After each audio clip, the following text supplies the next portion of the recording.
अंगी असती विविधांगी गुण, जसे नृत्य गायन आणि अभिनयाची अविरत खुण, असे बहारदार व्यक्तिमत्व म्हणजेच बालमोहनच्या केतकी थत्ते.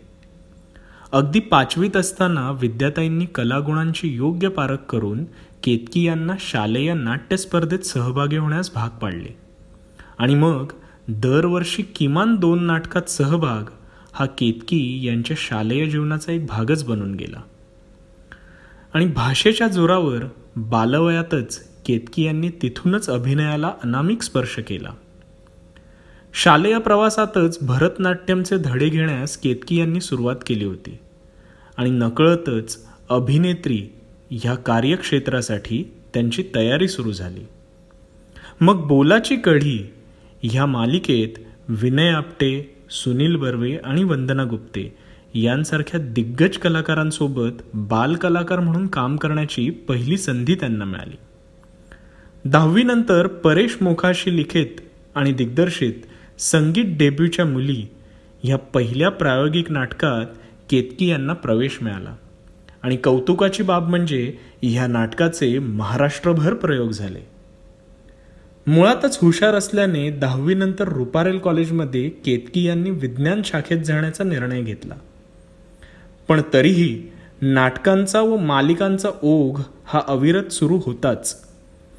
कॉलेज करत असतानाच मग घरकुल आणि आभाळमाया ह्या मालिकांमध्ये केतकी काम करत होत्या. भाषेवर प्रभुत्व असल्याने झी मराठीवरील हाऊसफुल या कार्यक्रमाचे निवेदन केतकी यांनी सर्वतोपरी पेललं. त्यातच जीवशास्त्राची आवड असल्यामुळे 12वी नंतर रुईया कॉलेजमधून त्यांनी मायक्रोबायोलॉजी विषयात पदवी देखील घेतली. केतकी यांचे आजोबा सुप्रसिद्ध तबलावादक पंडित अण्णासाहेब थत्ते आणि वडिलांनी जोपासलेली ही त्यांचीच परंपरा ह्यामुळे घरातच जन्मापासूनच सांगीतिक वातावरणात केतकी यांची जडणघडण झाली. त्यामुळे अभिनय क्षेत्रात करिअर घडवावे यासाठी घरून विरोध नसून प्रोत्साहनच अधिक होते. त्यामुळेच मग दादाची गर्लफ्रेंड हे विजय केंकरे दिग्दर्शित पहिलं व्यावसायिक नाटक केतकी यांनी अभिनीत केलं.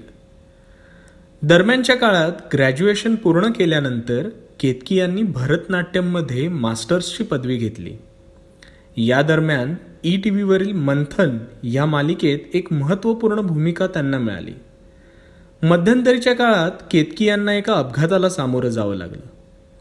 तरीही त्यांनी आत्मविश्वास कधीच डगमगू दिला नाही आणि या अनोख्या प्रवासात पुढे केदार शिंदेंच्या गलगले निघाले ह्या चित्रपटात गौरी ही अभिनयाला उभारी देणारी भूमिका त्यांना मिळाली. मग अदिती देशपांडे दिग्दर्शित मी, मन आणि ध्रुव या चित्रपटात केतकी प्रमुख भूमिकेत दिसून आली. त्यानंतर विवेक बेळे लिखित आणि गिरीश जोशी दिग्दर्शित काटकोन त्रिकोण या अत्यंत सुरेख नाटकात मोहन आगाशेंसोबत एक मोठी भूमिका केतकी यांना मिळाली आणि त्यांनी ती तितक्याच समर्थपणे पेलली. त्यानंतर विवेक आपटे लिखित आणि अनिल बांदोडकर दिग्दर्शित बंधमुक्त ह्या नाटकात प्रमुख अभिनेत्री म्हणून जबाबदारी केतकी यांनी तितकीच लीलया पेलली. या वैविध्यपूर्ण प्रवासात पुढे हिंदीतील नामवंत दिग्दर्शक सुनील शानबाग यांच्या सखाराम बाइंडर या नाटकावर आधारित सेक्स, मॉरॅलिटी आणि सेन्सॉरशिप या मोठ्या नाटकात अभिनय, नृत्य आणि गायन अशा त्रिगुणात्मक कलांची जाण असणाऱ्या एका दमदार अभिनेत्रीची गरज होती आणि सर्वार्थाने एकच नाव त्यांच्यासमोर आलं, ते म्हणजे केतकी थत्ते. आयुष्यातल्या या शिखरावर नेणाऱ्या प्रवासात मग पुन्हा एकदा एका शारीरिक अपघाताला केतकी यांना सामोरं जावं लागलं आणि तरीही त्या कधीच डगमगल्या नाहीत आणि सुनील शानबाग दिग्दर्शित शुभा मुडगुळ यांच्यासह साकारलेलं पुढील नाटक स्टोरीज इन अ सॉन्ग यामध्ये चक्क व्हीलचेअरवर प्रवेश करून गायनाने त्यांनी भूमिकेला न्याय देखील दिला. या नाटकाचे मागील 10 वर्षे प्रयोग सुरू आहेत आणि अजूनही होतात. तसेच सुनील यांच्याच मेरे पिया गए रंगून या सांगीतिक नाटकात केतकी आपल्या गायनाने अभूतपूर्व कामगिरी बजावत आल्या आहेत. सध्या चालू असलेलं रामू रामनाथन लिखित नाटक म्हणजेच शब्दांची रोजनिशी या भाषेच्या रासाविषयी कथन करणाऱ्या नाटकात केतकी अनेक आदिवासी गीते गातात. अशा या वैविध्यपूर्ण कामगिरीने सजलेल्या आपल्या बालमोहनच्या कन्येला आम्ही बालमोहनकर परिवाराचा हा एक मानाचा मुजरा.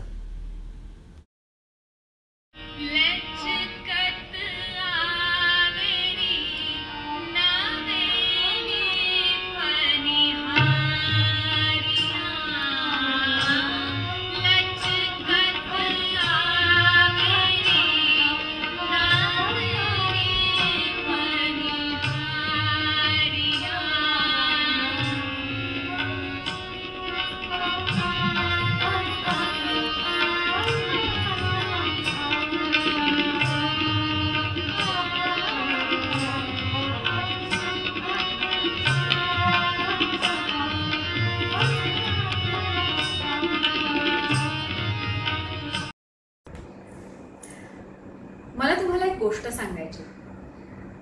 ही गोष्ट आहे एका 10-12 वर्षाच्या मुलीची. ती मुलगी आकाशवाणीच्या एका ऑफिसात बसली होती. तिथे ती बालचित्रवाणीच्या एका कार्यक्रमाचं निवेदन करण्यासाठी गेली होती. तिच्या समोर बसल्या होत्या आकाशवाणीच्या त्यावेळच्या संचालिका.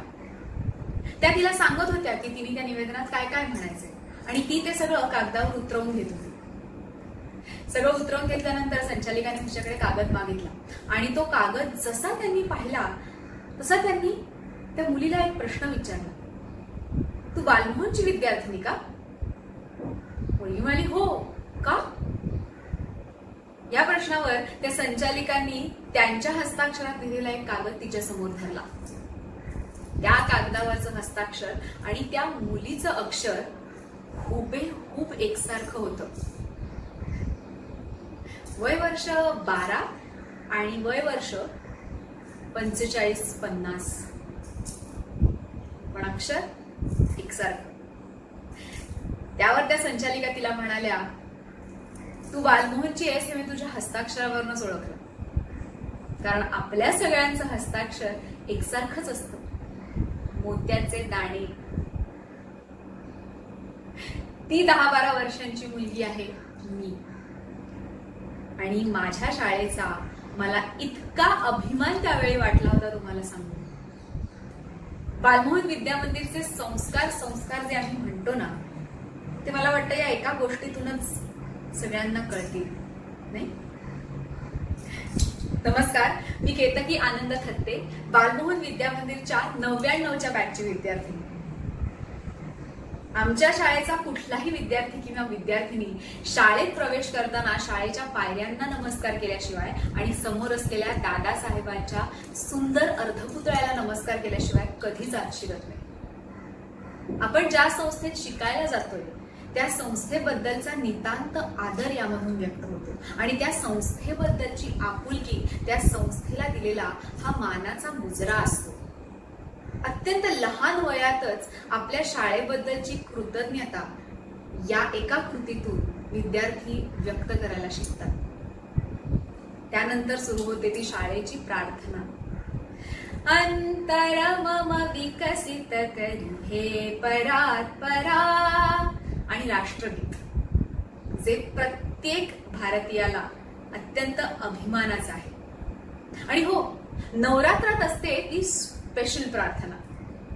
उदो उदो ग उदो उदो, आई अंबेचा उदो उदो, जय जय भवानी उदो उदो, उदो उदो ग उदो उदो.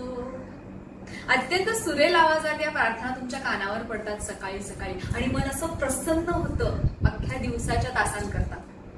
आणि मला आणखी एक आवडणारी गोष्ट शाळा सुरू व्हायच्या आधी असायची, ती म्हणजे संस्कृत श्लोक पठण. आम्ही रोज रामरक्षा म्हणा, मारुती स्तोत्र म्हणा, भगवद्गीतेचे अध्याय म्हणा, कुठले ना कुठले संस्कृत श्लोक रोज वर्गात म्हणायचो. अख्खा वर्ग एका सुरात म्हणायचा आणि म्हणायचो पाढे. त्यामुळे आमचे पाढे नकळतच पाठ झाले आणि आमची वाणी त्या संस्कृत श्लोकांमुळे शुद्ध व्हायला मदत झाली. अशी आमची शाळा. छोट्या छोट्या गोष्टींमधून प्रीची न होता तुम्हाला संस्कार कसे मिळतील, तुमचा सर्वांगीण विकास कसा होईल याकडे लक्ष देणारी आमची शाळा. कलिंगड आणि आंब्याची डाळ, मातृदिनाला दिला जाणारा ग्लुकोजच्या बिस्किटांचा पुडा जो तुम्ही तुमच्या आईला द्यायचा असतो, त्यानंतर नवरात्रीत उगवलेले गव्हांकूर, खाल्लेल्या गंडेऱ्या, फोडलेली दहीहंडी, जमवलेले ते दहीहंड्याच्या मडक्यांचे तुकडे, किती किती गोष्टी. प्रत्येक दिनाचं, प्रत्येक सणाचं, प्रत्येक महिन्याचं महत्व अशा या गमतीदार गोष्टींमधून शाळेने आम्हाला नकळत शिकवलं. त्यासाठी वेगळे वर्ग घेतले नाहीत, त्यासाठी वेगळे तास लावले नाहीत. मुलांचा सर्वांगीण विकास या अशा गोष्टींमधून शाळेने घडवलं. या सगळ्यात महत्वाचा आहे तो आमच्या शाळेच्या शिक्षकांचा सहभाग. शाळा बनतेच त्या शिक्षकांमुळे. मला असं वाटतं आमच्या शिक्षकांनी ही नोकरी म्हणून कधीच केली नाही. त्यांच्यासाठी हा ध्यास होता, चांगले विद्यार्थी, चांगले नागरिक घडवण्याचा ध्यास. किती किती शिक्षकांची नावं घेऊ. अगदी शिशुवर्ग बालवर्गातल्या दीपाताईंपासून ते 10वीतल्या रानडे सर, दामले सर, चौधरीबाई, सगळेच शिक्षक, शुभदाताई, ठाकूरबाई, मुंबरे सर, दाभोळकर सर, आपले मुख्याध्यापक, सगळेच शिक्षक आम्हाला प्रोत्साहन देण्यासाठीच असायचे. अभ्यासात नाहीतर अभ्यासेतर गुणांमध्ये तुम्ही पुढे जावं, तुम्हाला ज्या विषयात गती आहे त्या विषयात तुम्ही अधिकाधिक इंटरेस्ट घ्यावा यासाठी आमचे शिक्षक सदैव पाठीशी असायचे. आणि माझ्यासाठी असलेल्या सगळ्यात 2 महत्वाच्या शिक्षकांना कशी विसरू शकते मी. संगीताच्या विजुताई आणि चित्रकलेच्या शिक्षिका असलेल्या पण माझ्यासाठी नाट्यगुरू असलेल्या विद्याताई. या दोघींबद्दल काय बोलू मी. माझे 2 कणे दिलेत त्यांनी मला. मला गाता येऊ शकतं, मी चांगलं गाऊ शकते हे मला विजुताईंमुळे कळलं. त्या माझ्या पाठी लागायच्या, त्या मला वेगवेगळ्या स्पर्धांना घेऊन जायच्या. त्यांनी मला इतकी गाणी शिकवली आहेत. सा नि सा नि ध प ग म प नि प म ग म ग रे सा, माझ्या विठ्ठलाचे रूप म्या पाहिले, आज माझ्या विठ्ठलाचे रूप म्या पाहिले. जय जय विठ्ठल रखुमाई, विठ्ठल रखुमाई, जय जय विठ्ठल रखुमाई.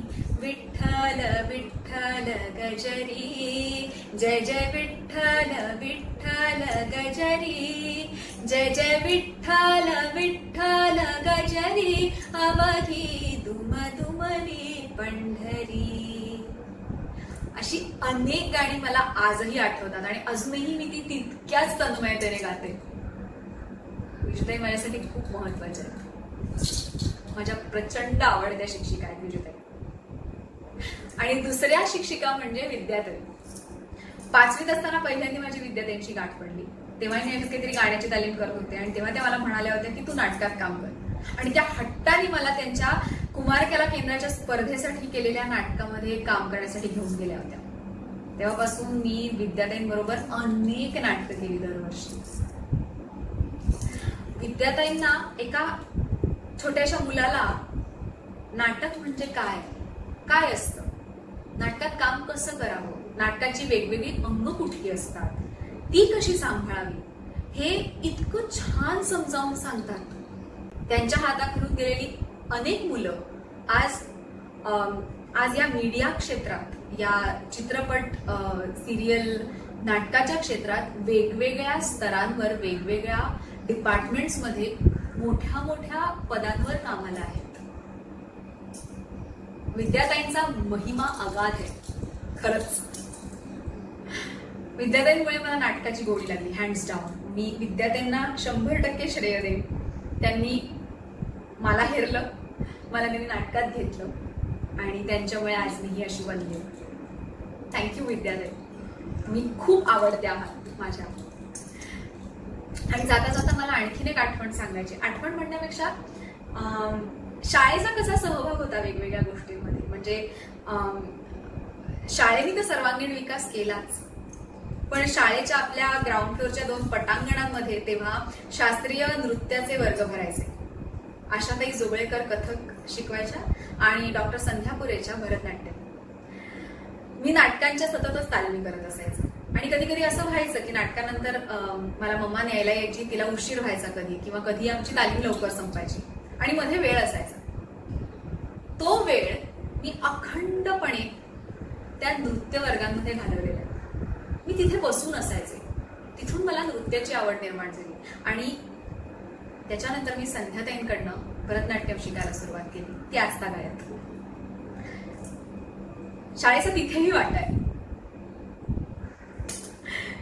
शाळेतली 12 वर्ष म्हणजे शिशुवर्ग बालवर्गापासून ते 10वी पर्यंतची सगळी वर्ष म्हणजे माझ्यासाठी आठवणींचं एक भांडार आहे. कितीही बोललं तरी काहीतरी राहून गेल्यासारखं वाटणारच आहे. काहीतरी मध्येच उत्संबळून येणार, काहीतरी मध्येच सांगावं असं वाटणार, त्याबद्दल खूप बोललं जाणार. त्याच्यासाठी ही 10-15 मिनिटं पुरेशी नाहीत. पण मी एवढंच सांगेन की मी बालमोहन विद्यामंदिरची विद्यार्थिनी आहे, याचा मला अत्यंत अभिमान आहे. आणि माझ्या असण्यात शाळेचा जो वाटा आहे तो मी कधीच विसरू शकणार नाही आणि त्याबद्दल मी अत्यंत ऋणी आहे शाळेची. आणि मी स्वतःला खूप भाग्यवान समजते की मला बालमोहन विद्यामंदिर सारख्या शाळेत शिकता आलं आणि माझी जडणघडण त्या शाळेत झाली. आणि जाता जाता प्रणील, मला तुझे आभार मानायचे. एक, तुम्हाला ही संधी दिलीस आणि 2, मुळात हा चॅनल आम्ही बालमोहनकर हा चॅनल तू सुरू केलास. इथे सगळ्यांनाच आम्हाला शाळेच्या आठवणींमध्ये रमता येणार आहे आणि ते सुंदर दिवस पुन्हा एकदा जगता येणार आहेत. त्याबद्दल आभार. धन्यवाद.